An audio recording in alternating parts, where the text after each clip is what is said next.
So I went down to Pennsylvania, and I went to a drive-in. Ooh. It's called the Mahoning, and it's their film festival they have called Camp Blood, where they show slashers. And this year they were showing every one of the original Friday the 13ths on 33 millimeter film. Nice.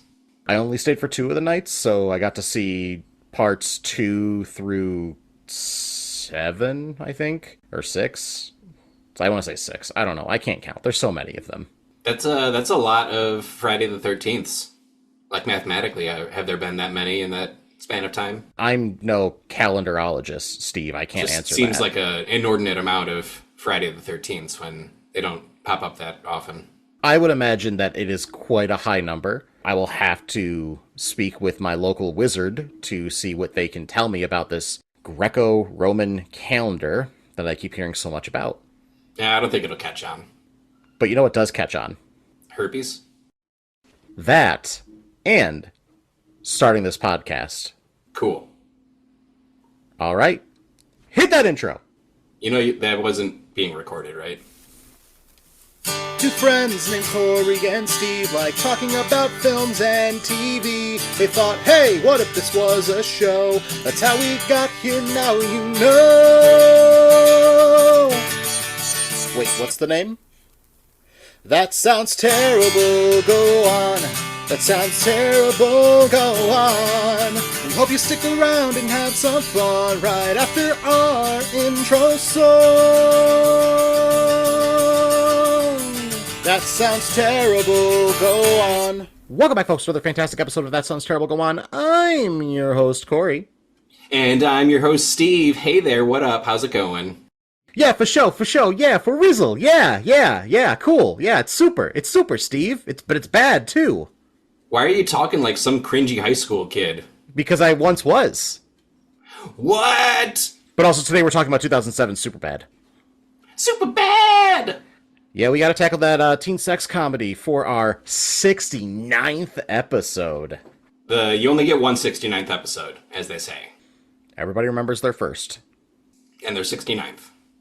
But yeah, folks, 2007 Superbad is the film we're going to be tackling today. There are so many feelings that I have about this film. I am one of the rare people who grew up watching it during the hype of when this film was released. And I did not like this film one bit. And I tried watching it again in college, and I didn't like it then either. And I, on the other hand, loved it then, love it now. I Mick-love it. How about you, Mick? Stop it. I Mick-shan't. Which gets me Mick-thinking. Cory, don't I Mick-know you? Don't you? Let's find out. Let's. Alright, so, our first question of our little session here. If you woke up tomorrow in your high school body, Cory, and you were gonna get a fake ID for whatever nefarious reasons, what name would you put on it? I actually have a fake name that I would use back in high school. This is according to old journals of mine, that apparently what I would do is whenever we'd have a substitute, I would give them the fake name of, oh god, what was it? I think it was like Mike McJames or something really, really ridiculous like that. It was James McSomething, actually, now that I'm thinking about it. It was James McSomething, and I legitimately had like 3 or 4 teachers who believed that was my real name, to the point where one time I snuck into someone's gym class and they were doing swimming in the pool that day. So of course I get in the pool. The teacher recognizes that I'm not in their class and they go, "Hey, who the hell are you?" And I'm like, "I'm James McMichael." And I just like swam away. Later on down the hall, they're like yelled at me, James, just, hey man, you can't be joining my class, especially when we're in the pool. It's a danger thing. And in my head, I'm like, I'm getting away with this. I'm getting away with this right now. Amazing. Yeah, let's go with James McMichael was probably the name I went with. A master of Mick-disguise. Steve, what about you? I don't really have a backstory for this or any rhyme or reason, but Randolph Cornswallow. It just rolls off the tongue, you know? It's pretty cobby, yeah. Yeah, but you know, like there's a kernel of sincerity in there. It's pretty poppin'. Why don't you lend an ear to this second question here? As the cops dole out their advice to McLovin, one of the most prominent ones is, you don't want to meet a girl in a bar. Has this advice ever proved true for you, Corey? I'm going to be honest, I don't think I've ever actually met a girl at a bar that I continued speaking with. Doesn't apply to me. How about you, Steve? Twice. I'm not going to give any context for the middle, but just how they ended. First one, in a relationship the whole time. Second one, gay. Turned out to be, yeah. So, not a great track record. No. So there might be a little bit of wisdom in there in this teen sex comedy. See, it's funny because Tom Waits told me that you don't meet nice girls in coffee shops, but maybe you just don't meet nice girls in public. Any nice girls that want to refute that, please comment on our Twitter, our YouTube, our Facebook, probably. And Instagram. And Instagram, that's the other one. Yeah, Twitter's dead. R.I.P. And that R.I.P. brings us to number 3 here. Our final question. The plot of this movie revolves around Seth and Evan's friendship and how they're not going to be going to the same college the year following this. And is that going to impact their friendship or not? Corey, did you have a high school best friend? And if so, did you stay in touch? I did have a high school best friend. We kept in touch for a while after high school. He actually helped me a lot in filling in a lot of the gaps when, memory loss of what happened in high school and things like that, I had because I was put on an adult dosage of Adderall at the age of 10, 11, or 12. But we fell out. I haven't spoken to him, I think, in 2 years at this point, maybe even closer to 3. And it just, it is what it is. Steve, what about you? Yeah, it happens. I also had a high school best friend. We ended up actually going to the same college, but in wildly different majors. So we didn't really see much of each other after that. It also kind of fell out. Things kind of fizzle out as you grow older. It's harder to keep in touch. It happens, but we still message every now and then on a rare occasion. That's growing up, kids. That's life. And now, Corey, I know you. And I know you. All right, folks, that's going to wrap up Don't I Know You? Now, before we move on to anything else, just a quick advertisement break. All right, folks, I am here at Goblin's Den Tattoo out in the lovely Syracuse, New York, being currently inked by Leah, owner, operator, and a fantastic individual. Leah, how are you doing today? We're doing good. Doing really good, doing good. Am I doing good? Am I sitting good? Yes. Excellent, fantastic. We're both hydrated. That's the dream. Let's be honest here. So how long have you been tattooing for? I have been tattooing for technically 5 years. So tell me, what are your favorite tattoos to both design and put on people's bodies? I think the biggest thing for me is for someone to be really inspired with their idea, really excited. That's always a plus, and not just a last 6-second kind of deal. Something that you can think about and be like, yep, this is how we're going to do it, critique it, special, all that jazz. But personally, when it comes to style, my drawing style is preferred anime, but I do like cartoons, I do like spooky, scary stuff. I like plants and stuff. A lot of people come to me for floral. Yeah, so I like more animated stuff that can be stylized. Kind of neo-traditional, but not so out there. Well, you heard it here, folks. If you're looking for any of those kinds of styles or designs, you know exactly where you need to hit up. But again, that is Goblin's Den Tattoo out in Syracuse, New York. What's the Instagram name? Instagram name is Goblin's Den Tattoo. Same for Facebook. We're currently adjusting our social medias and getting them more active. So Instagram, Goblin's Den Tattoo. Facebook, Goblin's Den Tattoo. And my name is Leah Tran, if you're trying to look for me personally. We also have another artist, Sid, and Sid is also on there as well. And folks, the Goblin's Den Tattoo is also a safe place for those of you who are LGBTQ+. So if you're looking for a shop that's both safe and not run by pieces of human garbage, then we can give you the guarantee that the Goblin's Den is the destination. Again, that's the Goblin's Den. Find them on Instagram or Facebook and book your next session today.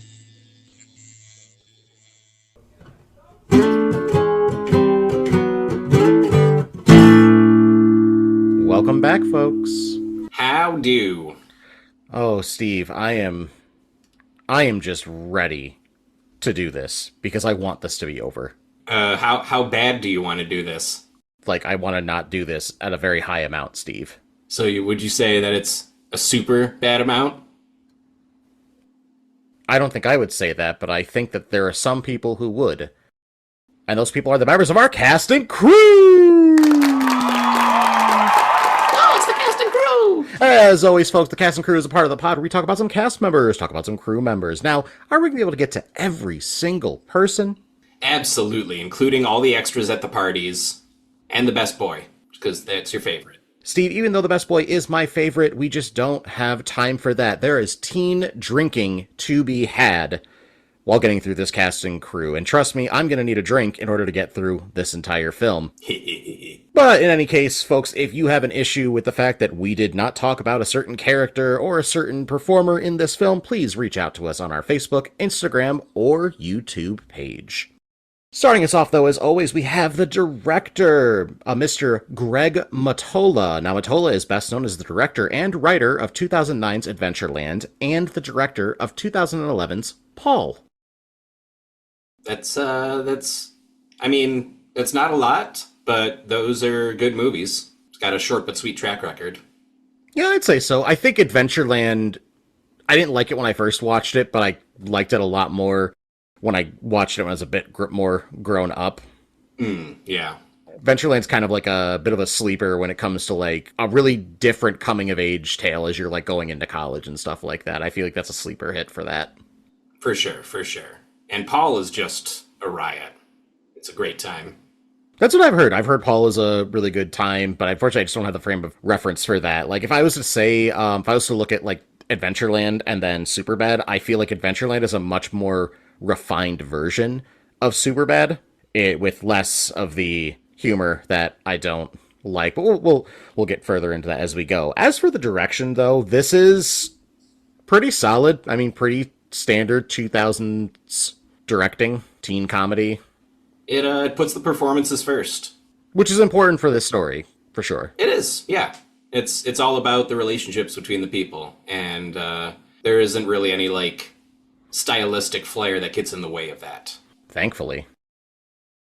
Moving on, though, we have the co-writer, which is Evan Goldberg. Now, Goldberg is best known as a co-writer, along with Seth Rogen, on 2008's Pineapple Express, 2011's The Green Hornet, 2013's This Is the End, which both Rogen and Goldberg directed, as well as a co-writer for 2012's The Watch, 2011's Goon, 2015's The Night Before, 2016's Sausage Party, and 2023 Teenage Mutant Ninja Turtles Mutant Mayhem. He was also a co-developer and director of 4 episodes for TV's Preacher, as well as co-developer on Peacock's Sausage Party Foodtopia.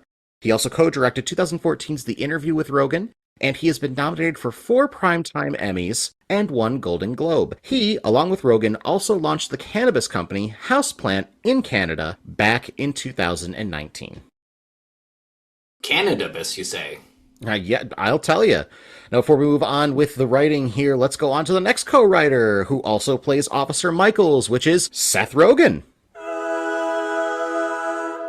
Rogen is best known as a co-writer on 2008's Pineapple Express, 2011's The Green Hornet with Goldberg, 2013's This Is the End, which is he also co-directed with the aforementioned Goldberg, 2016's Sausage Party, and 2023's Teenage Mutant Ninja Turtles Mutant Mayhem. He also co-directed 2014's The Interview with Goldberg. He is also known for his acting roles such as Ben Stone in 2007's Knocked Up, Morton in 2008's Horton Hears a Who adaptation, Cal in 2005's The 40-Year-Old Virgin, Dale Denton in 2008's Pineapple Express, Zach Brown in 2008's Zach and Miri Make a Porno, Mantis in the Kung Fu Panda franchise, Britt Reed / The Green Hornet in 2011's The Green Hornet adaptation, Paul in 2011's Paul, himself in 2013's This Is the End, Mac Radner in 2014's Neighbors, Steve Wozniak in 2015's Steve Jobs biopic, Frank and Sergeant Pepper in 2016's Sausage Party and its Peacock series Sausage Party Foodtopia, Pumbaa in the 2019 live-action Lion King remake, and Donkey Kong in 2023's The Super Mario Bros. Movie. But that is just film, Steve. What? There's more? Oh, of course there's more. He's also starred as Ken Miller on NBC's Freaks and Geeks, Ron Garner on Fox's Undeclared, Dirty Randy on FX's The League, and he's even hosted Saturday Night Live 3 times. Not to mention he voiced Bob in 2009's Monsters vs. Aliens, as well as in the video game adaptation. Rogen has also been nominated for 5 Primetime Emmy Awards, 3 Golden Globes, 1 SAG, 12 MTV Movie Awards, winning 2, 1 Nickelodeon Kids' Choice Award, 2 Teen Choice Awards, 1 Saturn Award, and 1 Golden Razzie. So, not to completely overplay the legendary Seth Rogen, because this man has been just churning out hit after hit after hit for about 20 years at this point. Yeah. But, like, the two of them together as a writing team, I love it. They are absolute magic. They definitely complement each other a lot. Like, you can see where a lot of the dick and fart jokes of the script are going to be coming from Rogen, whereas Goldberg has that type of humor, but he's able to, like, kind of hone it a bit better. Like, he is definitely the more reserved one of the two, which kind of plays into the fact that Seth and Evan in the film are based off of these two individuals, personalities included. Yeah, you need both to make a good script in this situation, and I'm glad that they've found each other.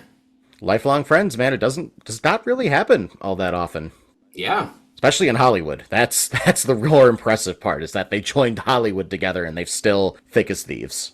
Yeah, those Hollywood marriages do not last.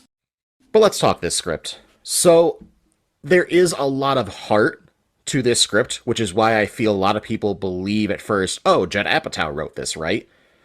No, he did not. He produced. Different. There's a ton of sincerity and heart and, like, believability to the characters. They're just so needlessly crass and obnoxious and cringy at times, and that's how kids are in high school. They really captured the feeling of, you know, something as simple as getting booze for a party being this huge grand adventure that they've got to go on, and all these trials that they've got to get through in order to get to the party. It feels so big because it's from their perspective. And while I agree with all of that, I think my biggest issue with the script comes down to just some of the characters. They either feel not real, like they're just way too out there for, like, this to be considered like, oh, this feels like something that could happen, or a person that could actually exist. And then you have people that are just way too grounded in reality, I feel. I don't feel like there's a big balance that's found, like, overall. It kind of just jumps that rope a little bit to, like, absolutely balls to the wall insane, all the way to, like, no, this could actually happen. And I think that's where a lot of the issues for the writing with me come in. Also, because I absolutely hate the Seth character with a burning passion. And I don't like how they try to make us feel sympathy for this character, because I feel none by the end of this film. Spoiler alert. Yeah, I don't know. I feel like he's not supposed to be liked overall for most of the movie, and it's more about him learning the lesson and learning to be just a little bit less shitty. But I don't know. I don't feel like the movie's asking me to feel sympathy for him. All right, good takes. But speaking of Seth, let's move on now to Jonah Hill. I say fuck him. As Seth. Now, Hill is best known as Sherman Schrader in 2006's Accepted, Jonah in 2007's Knocked Up, Matthew Von Derwick in 2008's Forgetting Sarah Marshall, Aaron Green in 2010's Get Into the Greek, the voice of Snotlu Jorgensen in the How to Train Your Dragon franchise, Peter Brand in 2011's Moneyball, Morton Schmidt in 2012's 21 Jump Street, and its 2014 sequel, 22 Jump Street, a fictionalized version of himself in 2013's This Is the End, Carl in 2016's Sausage Party, and Donnie Azoff in 2013's The Wolf of Wall Street. He has also hosted Saturday Night Live 5 times, as well as voiced Titan in 2010's Megamind and its video game Megamind Mega Team Unite. He has been nominated for 2 Oscars, 1 BAFTA, 2 Golden Globes, 2 SAG Awards, 8 MTV Movie Awards, winning 1, including 2 nominations for this film, 12 Teen Choice Awards, winning 1, and 12 Teen Choice Awards, winning 1 and 1 nomination for this film for Choice Movie Actor in a Comedy. Also good to note that Hill was accused of being emotionally abusive by his ex-girlfriend Sarah Brady back in 2023. Brady is a law student as well as a surf instructor who shared several text exchanges between herself and Hill, who said he would quote-unquote not continue a relationship if she continued surfing with other men, or posting photos of herself in a swimsuit, or even spending time with friends he did not approve of. After this, former child actress Alexa Nicholas accused Hill of shoving her against a door and kissing her without consent during a party when she was 16 and he was 24. I didn't know that last one. Yeah, that one is something that no one's really come out and been like, yeah, no, this is for sure true, but it's still an accusation. However, we do have the actual receipts for the things that he was saying to Ms. Brady here, and it's pretty disgusting at that point. He was using a lot of, like, therapy talk to try to justify him being a piece of shit, like, oh, you're not respecting my boundaries. That's not a boundary, my guy. That's not a boundary. Like, she's a surf instructor and she can't surf with men?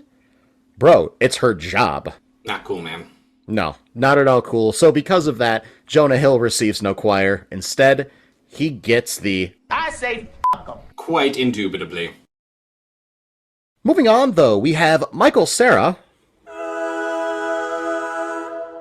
as Evan. Now, Cera is best known as Polly Bleecker in 2007's Juno, a fictionalized version of himself in 2013's This Is the End, O in 2009's Year One, Nick O'Leary in 2008's Nick and Nora's Infinite Playlist adaptation, the voice of Barry in 2016's Sausage Party and in Peacock's Sausage Party Foodtopia, Alan in 2023's Barbie adaptation, and the voice of Scott Pilgrim in the Scott Pilgrim franchise. He was also the voice of Josh Spitz in ABC's Brace Face, the voice of Brother Bear in PBS's The Berenstain Bears Show, George Michael Bluth on Fox's and Netflix's Arrested Development, Sal Viscuso in Adult Swim's Children's Hospital, and has appeared twice on Celebrity Jeopardy. He has been nominated for 1 BAFTA, 3 Critics' Choice Awards, with 1 nomination for Best Young Actor for this film, 3 MTV Movie Awards, 1 nomination for Breakthrough Performance in this film, 4 SAG Awards, and 5 Teen Choice Awards.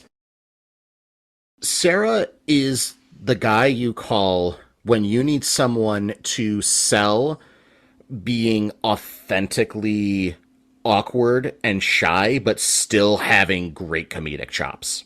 Yeah, he brings that just like awkward, nice boy energy that you can't really just reproduce. He exudes it, he oozes it. Also, just like side note, I love when he gets cast against type. If you've never seen Molly's Game, highly recommend as a good time. Fun little historical drama, but he plays just an awful person. It's great just because it's Michael Cera, and he's very much not that character. But Evan is his bread and butter. That is very much the role he was born to play, much like George Michael. He's brilliant. He really is, and he's one of those guys who just never wanted to take to Hollywood stardom. My understanding, he was very, very uncomfortable with it, especially when this movie blew up, and that's kind of why he chose to not take a whole ton of roles after this film. Like, he kind of dialed back and was like, I'm just going to take a few things and go from there. But in this film, yeah, no, he's fantastic. I think Evan is my favorite character in the entire film because he's someone who is authentically growing and authentically finding himself. Like, I feel like he's more at a crossroads than Seth is. Like, Seth's very determined in what his path is going to be, and he's very bullheaded about it, whereas Evan is kind of like, Evan's a little bit torn, so I think for me, his character is a bit more interesting because of that. Yeah, I'll agree with you there. Definitely more depth to him, and I think that's by design. His deliveries of some of these lines that we're going to get into are just, I love it. Oh my god, yeah, it's that subtle way of speaking that Michael Cera has absolutely mastered. It's not even mastered, like, he's the guy. He's the guy you want to learn from if you want to learn how to talk very subtly with that very dry sense of humor, and like the slight almost mumbling that he says, but you can still understand what he's saying, and it's just one of the funniest things you could have said in that moment. Just terrific. Our sweet awkward boy. Next up, we have Christopher Mintz-Plasse as Fogel/Bick Lovin. Now, Mintz is best known as Augie Farquaad in 2008's Role Models, Isaac in 2009's Year One, the voice of Fishlegs Ingerman in the How to Train Your Dragon franchise, Chris D'Amico/The Red Mist in 2010's Kick-Ass and its 2013 sequel, Kick-Ass 2, a fictionalized version of himself in 2013's This Is the End, and Ed Lee in 2011's Fright Night remake. He's also been nominated for 1 MTV Movie Award for Best Breakthrough Performance in this film, 2 Teen Choice Awards, and 1 Golden Razzie. The character of McLovin is iconic. Absolutely, he's a legend. And it's mostly legendary because of how well Mintz plays this overly awkward, like, kind of has confidence, but only when he's with his friends type. I feel like he's the most relatable because we all knew somebody like this in high school. Definitely. Yeah. the awkward, stammering kid who just can't really talk to anyone in general, but when he's with his people, he opens up and is just kind of a goof and postures a lot and Unapologetically himself. absolutely, yes. And again, the performance here is fantastic. I like Fogel's arc more than I like the other two because it feels more like your standard coming of age story in here with just a lot more ridiculousness obviously thrown in for comedy that works. But this is really about him finding his voice because he kind of knows who he is. He just can't get it out there because he's super shy. But by the end of the film, he's completely turned around to be as badass as he feels on the inside. Yeah, and his journey is definitely the B story of the movie, the A story being about the relationship between Seth and Evan. Them sending him off on his own was a great choice. The way that he plays off the cops and anyone else he interacts with is just hysterical. I love the way his voice cracks. He was only 17 years old at the time, too. Gosh dang. Next up, we've got Bill Hader as Officer Slater. Now, Hader is best known as a not-ready-for-primetime player for 8 seasons on Saturday Night Live, as well as a 2-time host, and as the iconic Weekend Update character, Stefan, while on the show. He is also the voice of Mickey and Big Bob on Fox's Bob's Burgers, the titular character of Barry in HBO's Barry, Dave in 2007's Hot Rod, Private Greg B. Miller in 2008's Pineapple Express, Bobby in 2009's Adventureland, Flint Lockwood in 2009's Cloudy with a Chance of Meatballs and its 2013 sequel, Cloudy with a Chance of Meatballs 2, Agent Haggard in 2011's Paul, Fear in 2015's Inside Out and its 2024 sequel, Inside Out 2, Firewater in 2016's Foodtopia, Alpha 5 in the 2017 Power Rangers film reboot, the voice of Ike Broflovsky on Comedy Central's South Park, and the adult Richie Tozier in 2019's It Chapter 2. He has also been nominated for 29 Primetime Emmy Awards, winning 3, 4 Golden Globes, 8 SAG Awards, and 7 WGA Awards, winning 3. Bill Hader is one of the most underrated actors in Hollywood today. The man is so incredibly versatile. He's a chameleon. He can become any character that you need him to be, and it will be hysterical. In all the best ways. Like, Bill Hader is so talented, and even in here, like, you kind of got to see a little bit of it. Like, yeah, he's doing, like, the screaming, being scary thing for laughs, but there are kind of moments where if you were opposite him, you probably were a little scared. Like, is this guy okay right now? Yeah, I feel like a lot of that comes from him cutting his teeth on SNL and learning not to break, but then also unlearning that lesson when he became Stefan because everyone loves to see him break. But I feel like he was doing that on purpose. He was letting himself. And I think we should allow him to. He's deserved it. Absolutely. It's part of the fun of Stefan. And part of the fun of Officer Slater is, he's supposed to be the more grizzled vet as compared to Officer Michaels. Because keeping in mind, early on in the film, they mentioned, like, oh, Officer Michaels, he's only been on the force for, like, 6 months. Slater's like, oh, I've been here for a few years, blah, blah, blah, blah. So there is a nice dynamic between the two where it is, like, mentor and mentee. But there's also, towards the end, it kind of switches over for a brief moment with Michaels now kind of, like, talking Slater down, like, hey, man, you gotta stay focused. Like, you gotta be in the now kind of moment. And him actually getting through to Slater. It's a nice little quick switcheroo towards the end that if you're not paying too much attention, you won't see, but Slater is very much so guiding Michaels in his journey, as well as, dragging McLovin here along for the ride. And it's really a good performance, honestly. He's eats up every second that he is on screen and does some terrible, terrible things, and it's hilarious. If I'm being honest, the officers stole the entire film. For me, they are my favorite part. Whenever they're on screen, that's my favorite part of the film. It's well deserved. Yeah. They're excellent. And folks, that's going to be our cast and crew! It's the cast and crew! Next up, the generically named How It's Made. Hey, how'd they make that? As always, folks, with the generically named How It's Made, I have gone through and compiled an entire production history to the best of my abilities, putting everything into a single document. Now, Steve has not seen this document before, so he's going to open it and read it out loud to you all, giving us his takes in real time. So, Steve, whenever you're ready, kick us off. In 1995, 13-year-old Seth Rogen and Evan Goldberg began writing the script that would become Superbad because they, quote, just wanted to see if they could write a movie. They would continue writing the script throughout their teens, using their own experience as seniors in Vancouver as inspiration. Originally, Rogen was set to play Jonah Hill's character, but due to his physical size and age, he opted to play one of the police officers instead. Yeah, it would have been odd to see him as a high school student in 2007. The script would be finished sometime around 2006, just before filming took place. So that is 11 years of writing the script and retooling it and making it perfect. That's amazing. I love it. And that's part of what makes it feel so authentic, is like it was written by teenagers. All while they were entering and navigating Hollywood in their early years, too. I think that's pretty impressive as well. Definitely. Like, Seth has already got to deal with being a child star, which means long days of acting and going to school and being a kid. And then on top of all that, he's writing a fucking movie. That's a lot.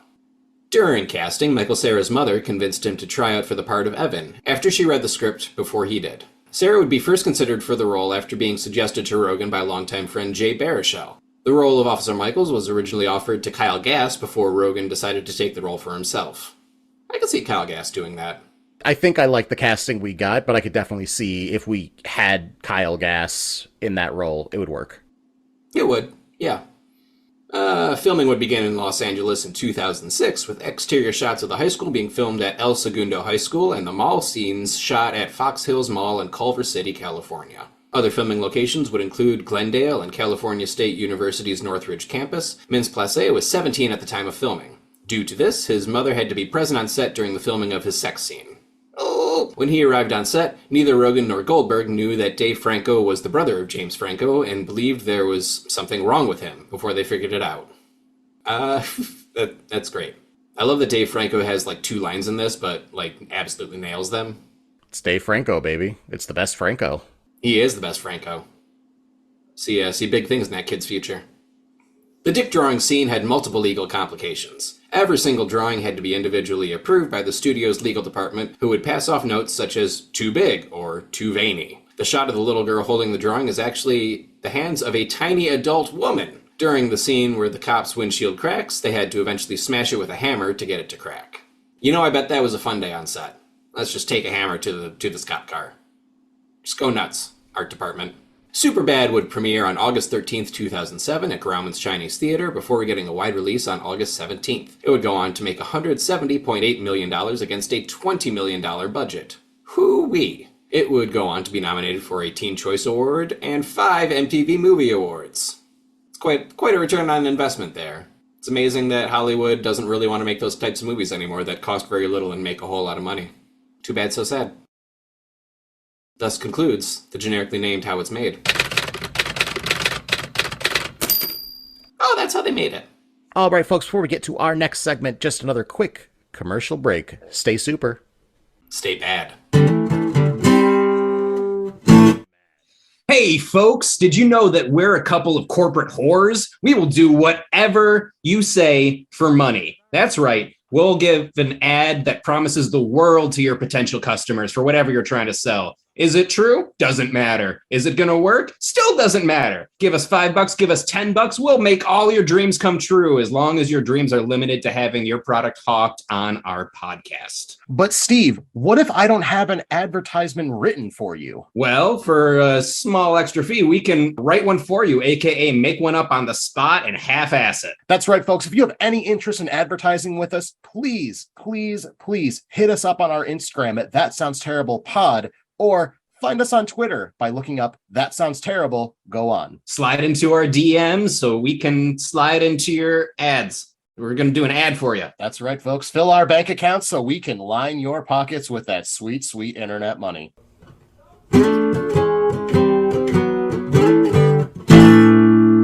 Welcome back, folks. Well, hey there. I've been feeling some type of way here lately. I just keep trudging along, and I'm telling you, I'm getting close. Getting close to what, Cory? Getting close to a breakdown! Oh, don't do this to me. As always, folks, with the breakdown, we're going to go through the entire plot, scene by scene, giving you our takes as we go. Now, are we going to be able to get to every single itty-bitty detail here? Yeah, we're actually opening up the screenplay and going beat by beat. No, I can't even spell beat right now, okay? No. Oh, what are you, super beat? No, I'm the host, Cory. Damn, I was close. You sure were, co-host. Now, folks, if you have any kind of issue that we didn't go over a scene or you hated one of our takes, of course, you can reach out to us on our Facebook, Instagram, or YouTube pages. But in any case, Steve, we gotta get bad. We gotta get super. We gotta get super bad. Gotta get bad. All right, folks, we're going to kick this off now in 3, 2, Seth and Evan are childhood best friends and high school seniors living in Clark County who are about to go off to different colleges. Seth's love interest, Jules, played by Emma Stone, invites him to a party at her house. Seth and Evan's friend Fogel plan to obtain a fake ID, so Seth promises to buy Jules alcohol for the party. Evan runs into his own love interest, Becca, played by Martha McIsaac, and offers to get her a bottle of Goldschlager vodka, a vodka with golden flakes in it. So let's start with talking about the opening credits, which is just a 70s funky song with a silhouette of Seth and Evan dancing in various manners. It is iconic, draws back to an older era of filmmaking, which kind of helps make this story feel timeless. It's a good time. They're dancing a little awkwardly. The music is bumping. It's funky. No, it's silly and fun, and also kind of shows how awkward the two are. Definitely. So, solid intro. Credit where it's due. Credits where it's due. Yeah, well, at least you got to suck on your dad's The one-liners and the jokes that are in this are what make the movie. Let's be real. It's a joke vehicle. It definitely is, and they also don't give the jokes time to breathe, usually, especially these one-liners. They just kind of fire them out and let it go. And I do like it when it hits. Sometimes it doesn't always hit for me, but we'll get to the ones that don't hit as we get through this breakdown. But you're absolutely right. It's an absolute joke vehicle. So, obviously we're starting right off here with Hill and Sarah talking to each other on the phone. They're very casual with each other, but it also feels supernatural, these conversations between them. Like, you could really tell that these guys have been best friends for so long that they're also sick of each other's shit, but they have that true brotherly type bond. Yeah, no, they're an old married couple. Absolutely. They're the cutest couple in this movie, too. There was the whole home ec scene and the montage of Seth behind Jules and doing all that stuff. It made me very uncomfortable. It's not cool. Just not cool, man. Yeah, of course it's not cool. It shows where Seth is at and all the growth that he's got to undergo. Yeah, all it's going to take is one single night and he's fixed forever. Hey, it's a movie.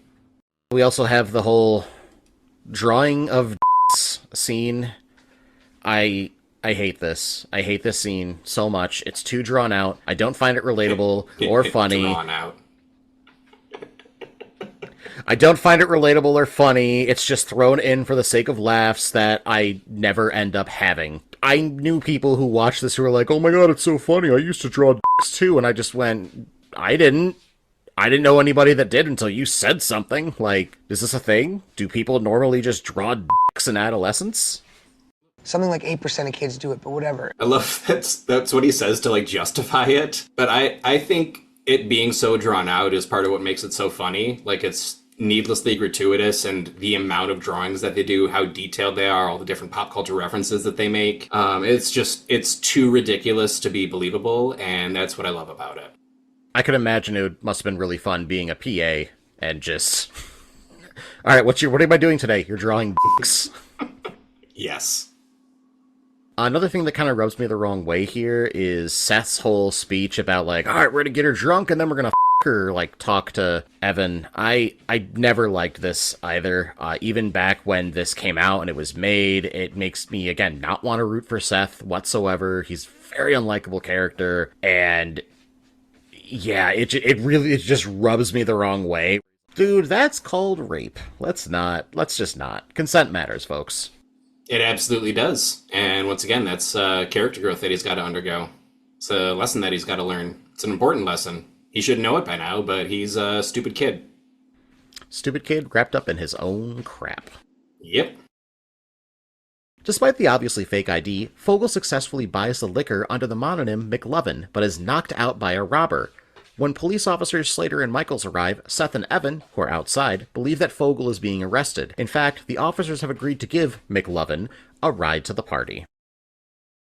The whole reasoning behind him choosing McLovin is really, really funny, because he was like, well, it was between this or Muhammad. Muhammad is the most commonly used name on Earth. Read a fucking book for once. Fogel, have you ever actually met anyone named Muhammad? Hilarious. Yep. Technically true, but just really, really missed the mark on believability, and that's great. And McLovin is just such a ridiculous thing to say, not even, let alone be someone's name. It's great. It's definitely a name that a kid like that would come up for himself. Like, he'd walk into a room and be like, hey guys, I'm McLovin. And it'd be like, you've done nothing to earn this nickname. Absolutely. Also, the picture of him that they use, they obviously used a very wide-angle lens and shot very close to his face. And yeah, he looks gross and creepy, and it's amazing. Sounds like a fake high school ID if I've ever seen one. Mm-hmm. You know how they do in Hawaii. I do not, but I do know that we finally get to see my two favorite characters in the entire film, the officers. They're taking just the most ridiculous things in the world as they're taking down the description or trying to get the description. Like, they don't want to say, was he black, to the black clerk, who is just like, what are you like talking about? Is he like you? Like, what? No, he was like one of you. Oh, so a Jew. So casual, like, oh, okay, yeah, no, he's Jewish. All right, no worries. No biggie on that one. Okay, so we have an African Jew wearing a hoodie. Every line that comes out of these guys' mouth is hilarious and deserves so much more attention than the majority of this film. I would want a short, like 15, 20-minute film of just these guys out on the town. I would watch that, absolutely. It'd be a good time. Also, the line when they're asked, questioning McLovin, like, how old are you, McLovin? Old enough. Old enough for what? It's a party. Yes. I love using that line. I love it. I also frequently use that. It's great. You gotta say it as awkwardly and as timidly as you possibly can, too. To party? While outside the liquor store, Seth is hit by a motorist named Kevin, played by Joe Lotrulio. In exchange for Seth and Evan not telling the police, Kevin promises to take them to another party where they can get alcohol. Meanwhile, Slater and Michaels take Fogel on a ride-along and begin to bond with him. Despite being on duty, they begin drinking, use their sirens improperly, and shoot at a stop sign. Joe Lotrulio is always a delight whenever he pops up on a screen because he's never truly playing the same character twice. Like, in this, he's awkward, but in a completely different way than we would be used to him as, like, say, Detective Boyle in Brooklyn Nine-Nine. Yes, he is just such a weird little guy in this one. We know very little about him, and then little by little, when we see how he interacts with everyone else, he just becomes a worse and worse person, and it's great to see. Love him asking, you guys on MySpace, or? See, I had a question about you with that. So we never really find out exactly why he's wanted by the police. It's just kind of like implied, like, oh, it was something, right? I'm kind of wondering, based off that one question and the awkward look that Seth and Evan share with each other after that, is Kevin a pedophile? Is that what they're going for here? Because the other guy is very unhappy with the fact that, like, you're in my house using my phone, like, how dare you step foot here? Like, how dare you be around me, kind of thing. And we don't get an explanation for it, and that's the only hint of, like, his character that we might actually get. See, I'm caught in this place where I don't know if the curtains are just blue. I feel like it's intentionally vague. I guess when you put it that way, it could be that he's a pedo, but I think it also could just as easily be like he stole some money from his job or got caught doing something else creepy, but to someone who is of age. It could be. It could be. I also just want to point out that at this moment, we are around 45 minutes into the film, and I have yet to get hooked into either the story, the main characters, or the jokes. Well, that's on you, buddy.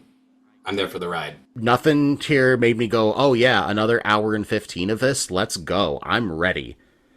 I was ready for this to be over. Well, because, like, it's 45 minutes where, just look at how quickly and easily we summarized those last 45 minutes. It's made up of a whole bunch of different moments that just yeah, they flow together and they paint a bigger picture, but there had to have been a more subtler way of painting the picture that becomes these characters. I don't think we needed all of this background for them. It's a comedy. Why are we going so hard? Because it's funny, Cory. To each their own. Quite.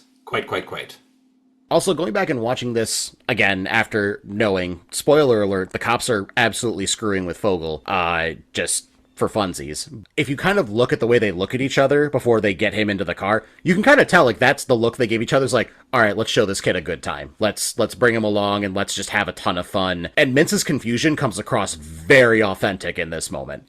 Yeah, you can tell, like, the moment they look at his ID and one whispers into the other, like, you think at that point in the movie they're just talking about him being an organ donor, but go ahead and watch it again, and they're basically saying, let's with this kid. I have to imagine that Rogan and Hader were just improvising while they were in the car the entire time, and Mintz was literally just like, what's happening? Oh, I'm sure. At the party, Kevin is beaten up by the party's host, Mark, played by Kevin Corrigan, for showing up uninvited. Meanwhile, McLovin and the cops stop a disorderly drunk man in a restaurant. While at the party, Seth fills laundry detergent bottles from the basement with alcohol and dances with a drunk girl named Jacinda, played by Carla Gallo. She stains his leg with menstrual blood, while a group of intoxicated men make Evan sing These Eyes for them. Seth is confronted by the party's host for dancing with his fiancée, and a brawl ensues. The police are called, while Seven and Evan escape. The whole beatdown and nut shot on Kevin, very, very predictable. Like, the framing set it up before they actually did the nut shot, but then they also changed the camera angle so we could see Trulio's reaction to it. I liked that. I liked how it made you think, like, okay, you're going to see the nut shot from here with his back to the camera. Nope, we're going to look at his face as he gets hit in the nuts. I kind of liked that. That quick little edit and the angle. Not to mention that Jolo Trulio is great at reacting to things. Except to my letters. Just keep trying, buddy. He'll get back to you one of these days. Use more stickers next time. All right, let's talk the period blood moment. I would first like to just state, I am not one of those men who's all, oh my god, a woman's period, it's so gross, oh my, It's a natural thing. Mm-hmm. It happens. Stop being a little bitch. However, I do believe that bleeding on someone else is really, really gross. I've never liked it. Like, if I've been in a tussle or anything where someone just starts bleeding, I'm instantly like, I don't want to touch you. I don't want you to touch me. I want you to get the hell away from me right now.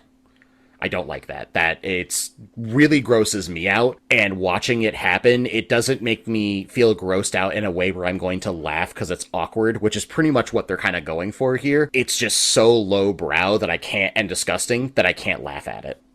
I gotta disagree with you there. I feel like it's awkward enough that it's, comedy is tragedy plus time. And this is a misfortunate event to befall one of our main characters. And, it doesn't have much of an impact on the story, granted, but it lets everyone, make fun of him at the party for it. Also, I don't know, I got the feeling that she wasn't doing it intentionally. No, she was just completely drunk, absolutely. It wasn't intentional, and that, I know, was a way of trying to play into the humor of it, because it's trying to play off like, oh, she's not at fault at all, whereas we, the audience, know, like, well, I mean, she's definitely partially at fault here. Also, narratively, this does get Seth down into the basement where he sees the detergent containers, which come into play later. I have such a problem with that, because we see him emptying the containers, and there's no way it all got out. I've tried rinsing those out so you could properly, like, recycle them. You can't. It's just still sud. He would have to been down there for like half an hour to 45 minutes rinsing those out. Mm-hmm. And do you think he was doing that when he thinks like, oh, I'm going to get Jules drunk and get laid? No, he definitely wasn't. Like, he even mentions later on, it's green beer. You see the beer in the fridge, it's not green. And he's got like the stains on his teeth at the party later on. They were drinking detergent. You're absolutely right. I'm thinking back to it, and you're correct, because I'm not going to go back and watch that. But yeah, it rubbed me the wrong way. I'm like, dude, that's honestly pretty gross. And like, I guess it also speaks to his desperation in that moment. Like, oh my god, I have to get laid. I have to get laid. I have to get laid. But also in this moment is where it really kind of hit me while watching the film why I hate the film so much. It's because of Seth as a character, because everything he does just makes me angry because he's such a shitty person. But to contrast that, I really love everything that Evan does and everything Evan is. Evan at his core is like a really good dude with a good head on his shoulders. He's just kind of being led astray by this guy who he's been friends with for forever. Yeah, I'm not going to sit here and try to defend Seth's character because that's not a thing that anyone should do. But I'm along for the ride of his growth. But also I love the joke of Evan looking like Jimmy's brother. And the way it just escalates into him singing for a room full of coked out strangers is just... chef's kiss. You want to do some coke? No thanks. Yeah! Love the way the guy responds to that. And as someone who's been around cokeheads, I can assure you that's legitimately, that's how it goes. That's exactly it right there. You want to do some coke? No, I'm good. Well, I'm gonna fucking do some coke then. There's also a quick little scene with Evan on the phone with Becca, and where she's like, I think he's calling me a piece of shit, but he's just yelling at his phone because like, oh, I hate this fucking piece of shit. Swear I'll bitch slap you so fucking hard. What? It was like it's peak awkward type of humor that, as we said before, Sarah is just a master of. Absolutely. It's a fun little misunderstanding that gets resolved relatively quickly when he calls her back. I also love the guy from the liquor store showing up with a case of clearly stolen booze. Hey guys, look what fell off a truck! Well, it's kind of nice, like, he gets a nice little character arc, because it sets it up where, when Fogel was in the liquor store, he goes to grab, like, a six-pack, and it all falls on the floor, and he kind of just throws the last one as it's, like, spraying everywhere, and the guy comes out and is like, what happened here? He's like, I don't know. And he was like, what do you mean? Like, I don't know, man. I think you should probably clean this up, because it's, it's dangerous. And as Fogel walks away, this guy who brought all the liquor to the party just goes, fuck my life. Which spawned a whole website that was huge for a good, 3-4 years. Did that originate from this film? As far as I know. I'd never heard the expression before the film. I think with everything else I've seen, I've never actually heard that phrase be uttered, and I can't recall a time before 2007 where I heard it. Yeah, same. All right, movie. You get a little credit here. You get a little more credit from me. You ain't won me over yet, but a little more credit. Simpler time on the internet. Seth begins to chastise Evan for bailing on him, explaining that they had made childhood plans to go to college together, but Evan got accepted into Dartmouth. Evan retorts that Seth is selfish and has held him back for years, concluding he does not want Seth to slow him down anymore. As they begin to argue more, Seth is again hit by a car. The police cruiser, driven by Slater and Michaels. They plan to pin the blame of the crash on Seth, but as Fogel emerges from the car, Evan makes a run for it, and Seth and Fogel escape with the alcohol. Eventually, all three make their way to Jules's party. Seth getting hit by another car is actually genuinely really funny. Because even his reaction was pretty much like, God damn it, again? It's a great little moment there. So much fun. But also, that being said, getting hit by a car in real life, not that great. Just throwing that out there. Can confirm. Yeah, you don't just get back up and go about your day. I mean, I tried to, but they wouldn't let me. What are they going to do, back up over my leg? You alright, bro? I was. But Seth going off here, again, I'm going to keep harping on this forever, but Seth going off here because he feels slighted, because life isn't going the way he expects it, but now Evan's starting to realize, like, how much Seth has held him back. Seth is absolutely that guy who would be sitting in a basement on a Friday night surrounded by his friends, crying and going, I'm just such a nice guy. Why won't she blow me? I'm just such a nice guy. That's Seth's character at his core. He's just sitting down like, oh, I'm just such a nice guy. Why won't she screw me? She screws all these other assholes. Why won't she blow me? Like, it's literally that, and I cannot stand those people. Agreed. He's not a good person. Also, this is the point in, let's face it, this movie is a rom-com, where it's the end of Act 2 and the couple has to break up and have a fight. But I feel like it's for believable reasons. It tracks with Seth's character of being a person and being super selfish. And it tracks that, Evan would eventually get tired of that shtick. And I feel like also this is a bit of a relatable moment between the two. sometimes you just have those people that you've been friends with for a while, and you kind of look back and like, man, I really wanted to do more, but these people just wanted to sit in the basement and smoke weed. Yeah.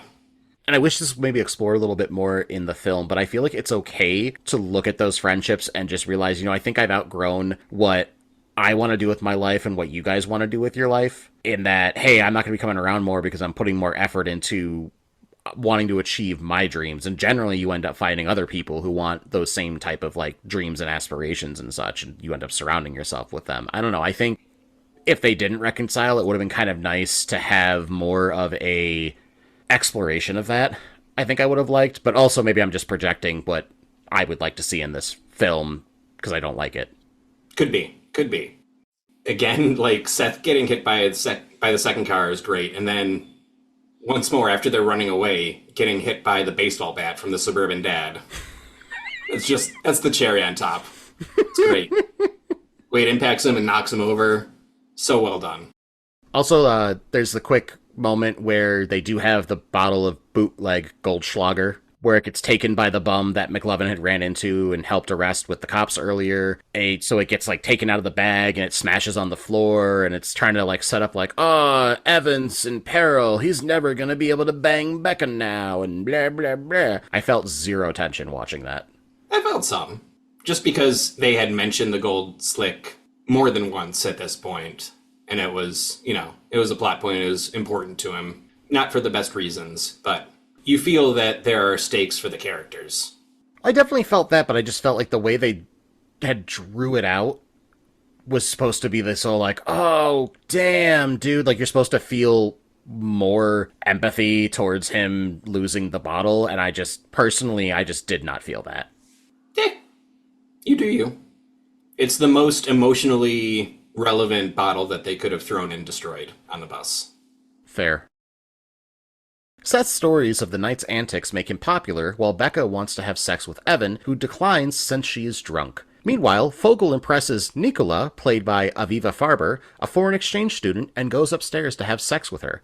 Seth drunkenly attempts to kiss Jules, but she turns him down because she neither drinks nor wants Seth while he is drunk. He believes he has ruined his chance with her, then passes out, accidentally headbutting her and giving her a black eye in the process. Evan brings up the whole point where it's unethical to bang someone who's drunk when you're not. But I also think this raises another good question. Mm-hmm. Because what he does to try to justify this is, oh, I'll get drunk, and then we're both drunk, and then it's fine. Is it still unethical if you get drunk just so you can have sex with somebody who is drunk? I'm going to say yes. And that's a conclusion that he eventually comes to be fair. Which is good, and it kind of shows more of like a struggle within Evan. I mean, because, think of it this way. You're going out of your way to put yourself in a situation to take advantage of somebody. Like, your reason for getting smashed is driven by your desire to bang somebody who's drunk. Said it before and I'll say it again. Evan is the guy here because this is the girl he's been pining over for the past, 2 years, I think he said. He's like, oh, I've wanted to, ask her out for 2 years and blah, blah, blah. And then he comes to the realization, in the moment where he's still, oh, I'm not comfortable with this, but then finally says, you know what, this isn't right. And then she kind of confirms that with her puking literally next to him while she's, almost naked on top of him. Yes, and it's important that he turns her down before she starts puking, because he did it for the right reason. Well, from the writing standpoint, her puking is, again, that's the physical confirmation of he made the right choice. Yeah, for sure. On the other hand, we have Seth, who is drunk as and tries to take advantage of Jules, being like, yeah, but you're drunk and I'm drunk, so it's totally fine. And Jules shuts him down so hard, going, I don't drink. I don't want to do this. I'm really glad we don't give him any kind of sympathy with his moments with Jules here at the party. Yeah. And it really sets it up she's watching him from a distance, continuing to drink and telling people stories of this, and this. And you can kind of feel how more uncomfortable she gets as the night goes on. Good storytelling, good camera work. Credit where it's due. It's another moment where, throughout the movie, Seth and Jules' interactions, they do genuinely have chemistry when Seth isn't trying to, posture and be, the pseudo-alpha macho guy. That's what really makes that moment where he passes out on her so, impactful, because, they're genuinely talking about their feelings, and he's letting his guard down, letting the facade down, and saying what his awful, stupid plan was, and then her being like, why would you think that that's the only way that you could get with me? That's not cool. And he has a come to Jesus moment. Maybe it's not super realistic that he learns everything and is perfect after one night. He probably isn't perfect after one night, but he's, a little bit better than he was at the beginning of the movie. That's fair. I still hate him. That's fine. But you know who I don't hate? Michaels and Slater. Oh no, it's the cops! I assume you all have guns and crack! Them, but also Fogel's whole entire arc. And this is why I say he has the most standard coming-of-age story that we get to see.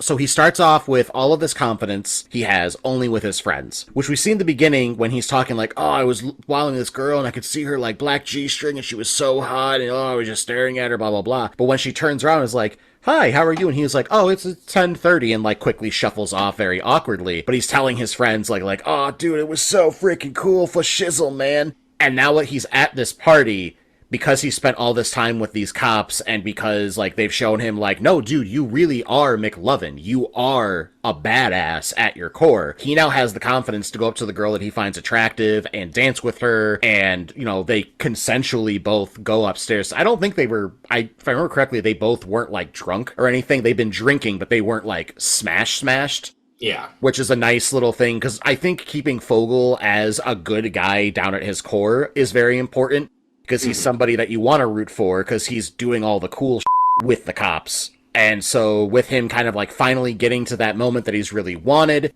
he now is able to have the true confidence that he's pretended to have the entire time. And I just love that for his character. Yeah, it's great to see him pop in front of her and just be like, hey, I'm Fogel. And like you said, such a stark contrast from where he was at the beginning of the film. Yeah, McLovin is the man. McLovin gets it. McLovin all night long. Slater and Michaels bust the party. Seth wakes up and escapes, carrying an intoxicated Evan. Slater busts in on Fogel and Nicola about to have sex, causing her to run off. Slater yells at Fogel for ditching them, but Michaels points out they just interrupted him. They apologize and reveal they knew all along that Fogel was underage, but played along, wanting to show him that cops can have fun too. To make it up to Fogel, they handcuff him and make a spectacle of perp walking him to their cruiser, which is highly effective in making him look badass. They resume their bonding, eventually destroying their car with a Molotov cocktail while Fogel shoots it with Slater's pistol.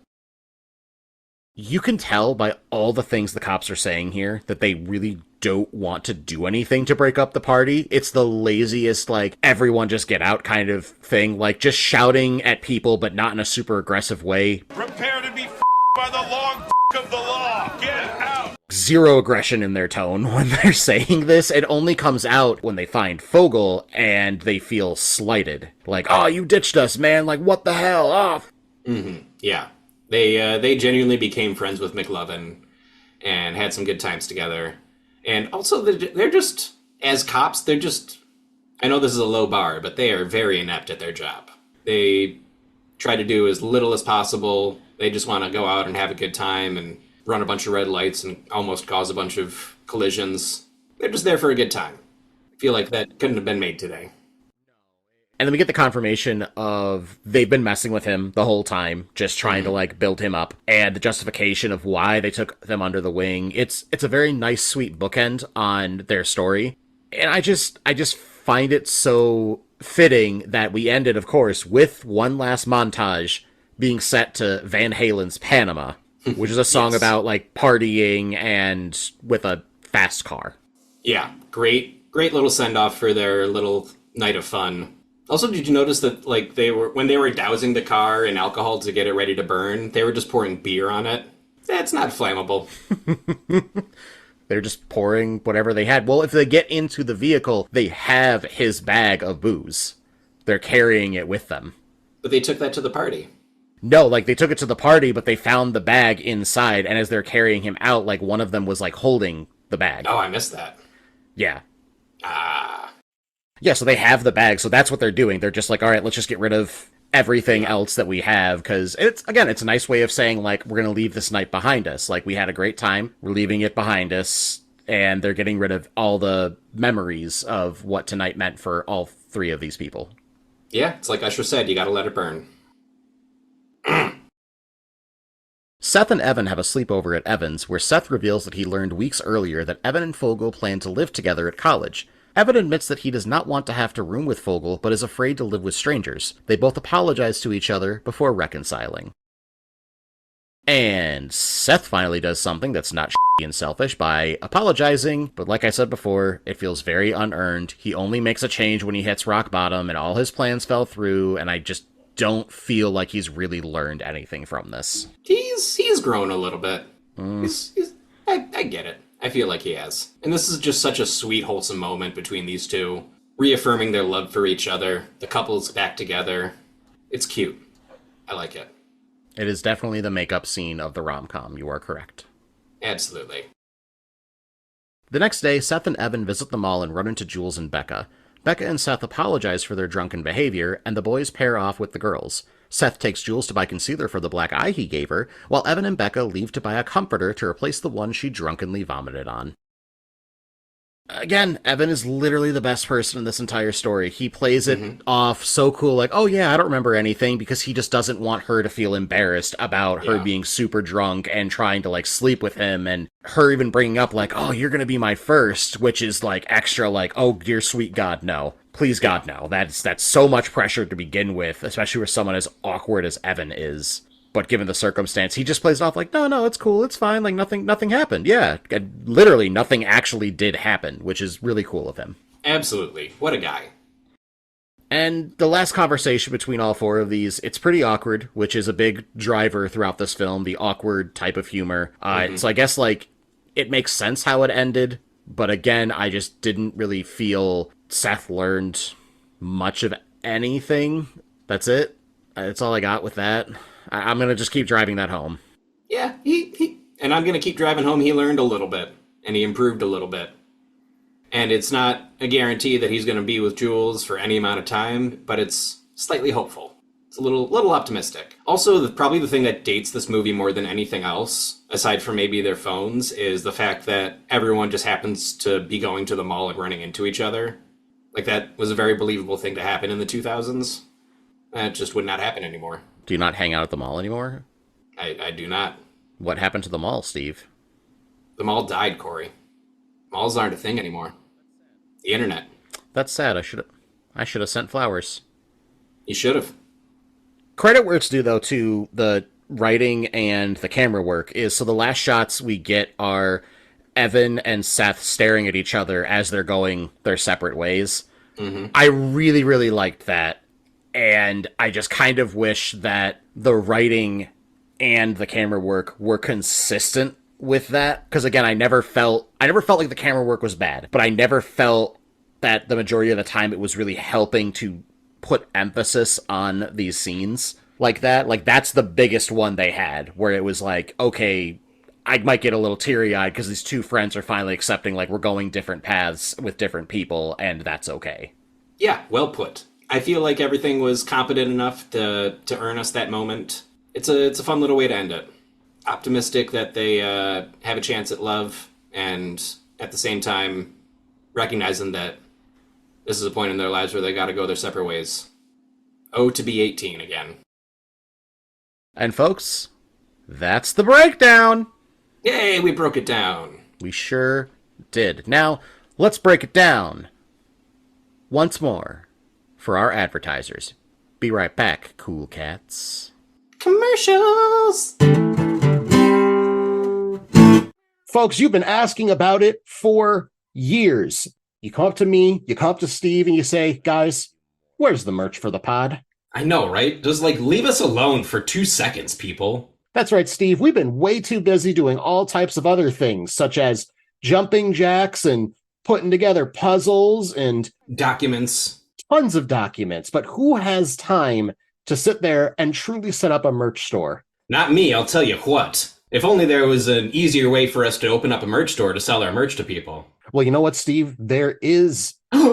Live right now, we have the That Sounds Terrible Go On podcast store, and it's all available on redbubble.com. Go to redbubble.com, look up our store. It is TSTGo-pod. Again, TSTGo-pod. You'll see fun little things that we say on here. You'll find stickers, shirts, hats, That's some high quality merchandise if I ever did see it right there. So that's right, folks. Hit up redbubble.com, search TSTGo-pod, all one word, and we'll see you there. Capitalism, baby!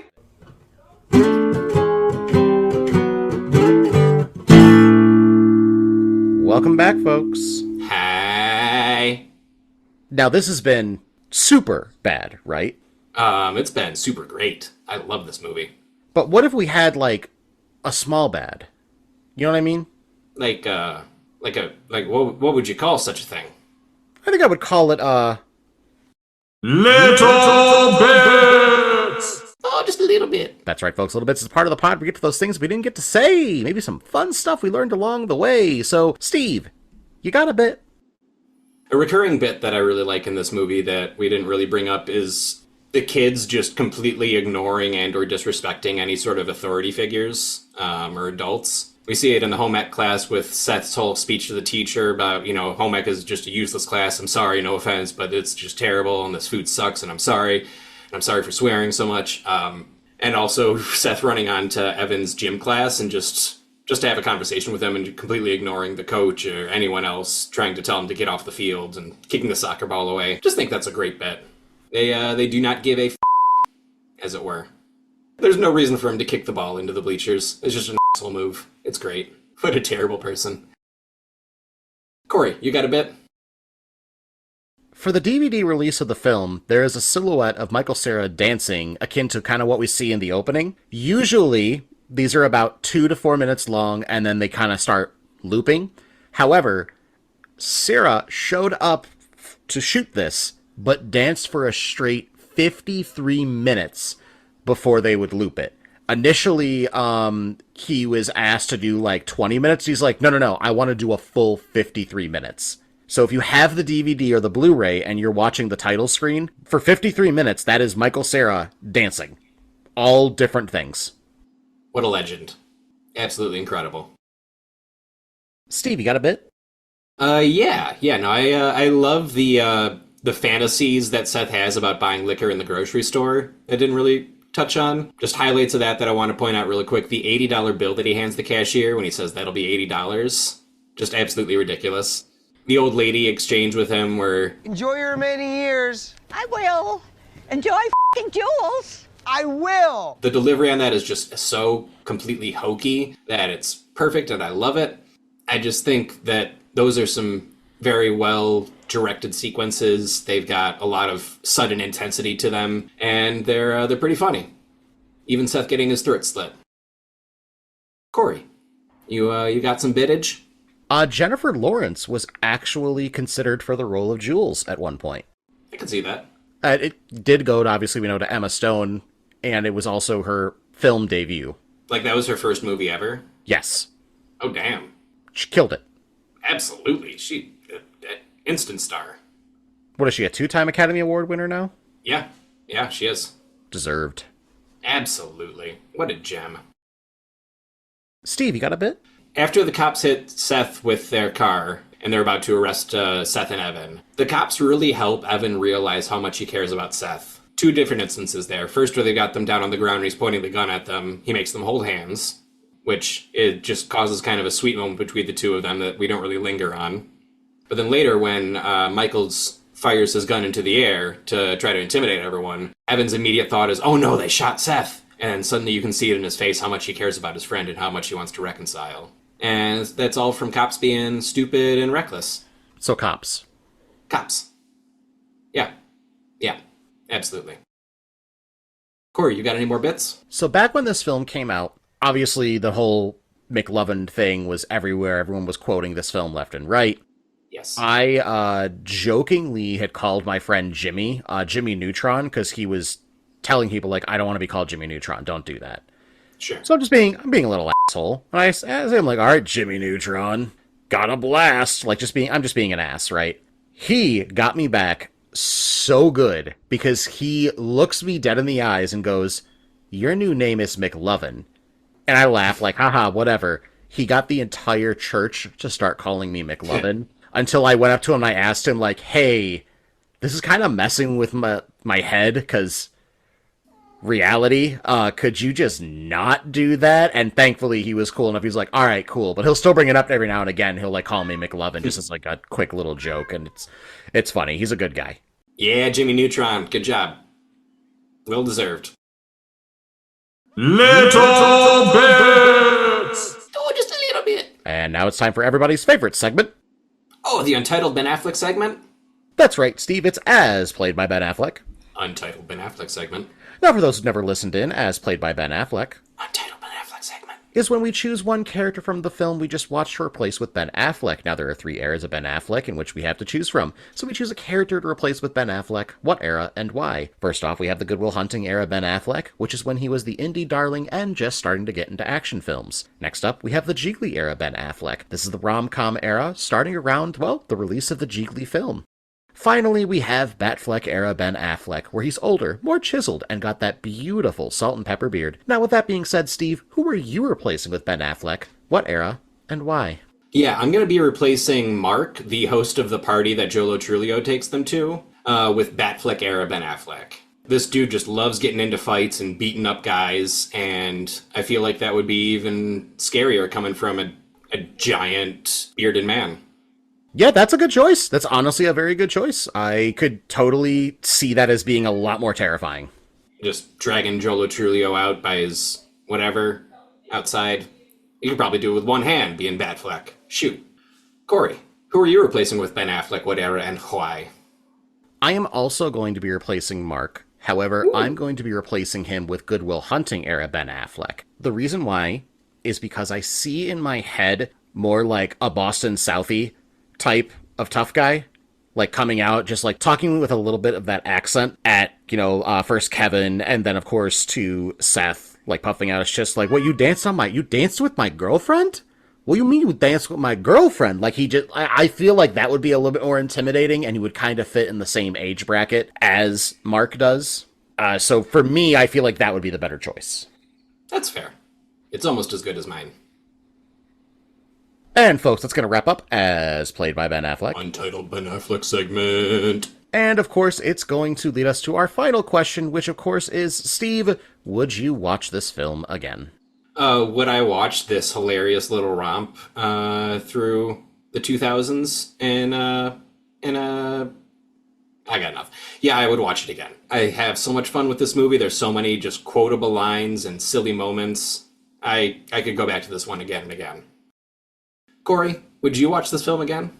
No, I absolutely would not. I think my biggest issue with the film was the mainstream takeaways at the time, which was, LOL, it's so insane and crazy what happened to them, and the fat guy still got the girl despite being an asshole. It kind of just took a bunch of dude bros who watched this film once and was like, oh, it's really cool if you're like sick and gross and disgusting and a total asshole. I just didn't think that should have been the takeaway from this film. And I think that might be why I just kind of dislike this film so much. Even if it's not that badly of a made film, it is pretty good in that aspect, but I think it's just soured for me because of how popular it get and that people took the wrong things away from it.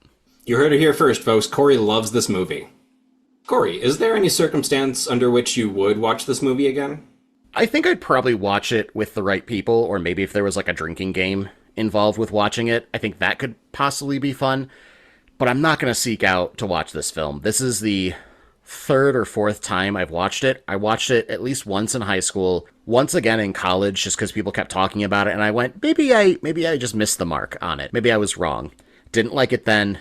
Don't really like it now overall, except for Fogel's arc and the cop scenes, and obviously Evan being an absolute sweetheart. I hate Seth. I really just hate Seth for the burning passion. And now knowing that Jonah Hill is a toxic asshole, like that kind of makes it worse, I guess, now, because I'm like, oh, he's not really playing a character. He's just a piece of human garbage.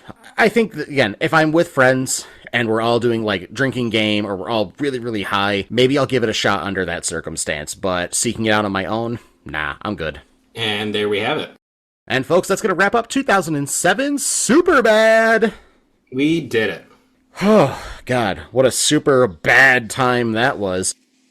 What's going on? Like, I think, we're getting next month, I'm feeling a chill. Ooh, feeling a little spooky?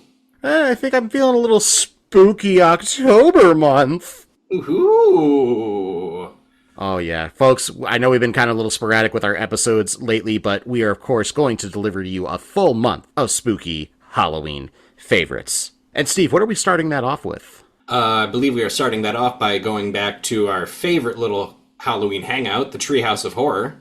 That's right, Steve. We're going to be hitting up Treehouse of Horror 9 through 12 and picking our top 5 favorite segments from those episodes. And of course, joining us as always for this tradition will be our good friend of the Movie Chumps podcast, Cory. Hey! Now, folks, stay tuned for that. We will catch you come October. But until then, I've been Cory. I'm usually Steve. Goodbye. Bye!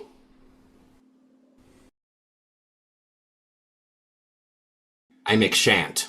Topical as hell.